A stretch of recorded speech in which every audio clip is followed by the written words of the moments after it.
Hello guys, आज हम जानेंगे म्यूजिक में नाद किसे कहते हैं। नियमित और स्थिर आंदोलन संख्या वाली मधुर ध्वनि को नाद कहा जाता है। दूसरे शब्दों में संगीत उपयोगी मधुर ध्वनि को नाद कहते हैं। नाद की कई विशेषताएं हैं। वैसे तो संगीत में प्रयोग की जाने वाली ध्वनि की आंदोलन नियमित तथा मधुर होती है। आंदोलन का मतलब यहाँ पर वाइब्रेशन है। जो ध्वनि अनियमित, अस्थिर तथा अमधुर होती है वह संगीत के काम की नहीं होती, उसे हम नाद नहीं कह सकते। नाद की विशेषताएं जान लेते हैं। नाद की 3 विशेषताएं और लक्षण माने जाते हैं। नाद का छोटा अथवा बड़ा होना, नाद की ऊंचाई तथा नीचाई, नाद की जाति व गुण।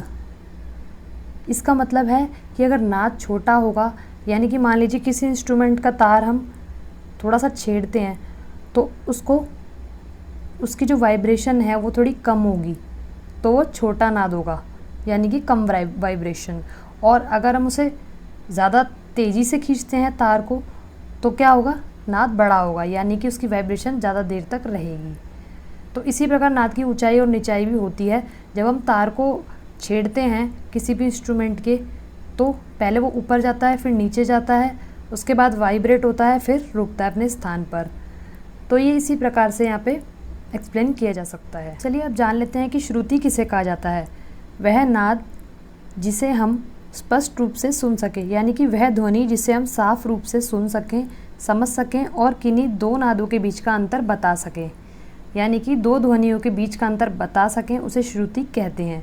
मतलब कि मान लीजिए एक आवाज़ की वाइब्रेशन थोड़ी कम है और दूसरी आवाज़ को वाइब्रेशन थोड़ी ज़्यादा है, तो दोनों का जो डिफरेंस होगा वो हमारा श्रुति कहलाएगा। तो जानते हैं अब स्वर के बारे में। 22 श्रुतियों में से मुख्य 12 श्रुतियों को स्वर कहा जाता है। ये स्वर सप्तक के अंतर्गत थोड़ी थोड़ी दूर फैले हुए होते हैं। इन स्वरों के नाम षडज, ऋषभ, गंधार, मध्यम, पंचम, धैवत और निषाद हैं। व्यवहार की सरलता के लिए इन्हें क्रमशः सा, रे, ग, म, प, ध, नि कहा जाता है। स्वरों के 2 प्रकार हैं, शुद्ध तथा प्राकृत स्वर और विकृत स्वर, यानी कि शुद्ध स्वर। 12 स्वरों में से 7 मुख्य स्वरों को शुद्ध स्वर कहा जाता है।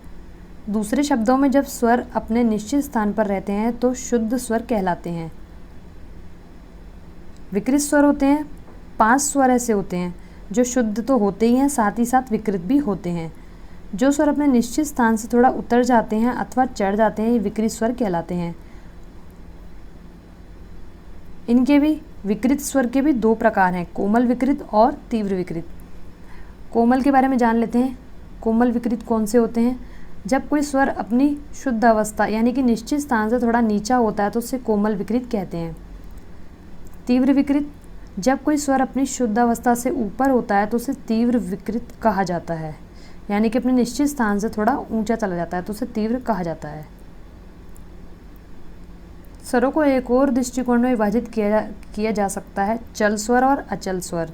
चल स्वर वे होते हैं जो शुद्ध होने के साथ साथ विकृत यानी कि कोमल और तीव्र भी होते हैं, जैसे रे, ग, म, ध और नी चल स्वर कहलाते हैं।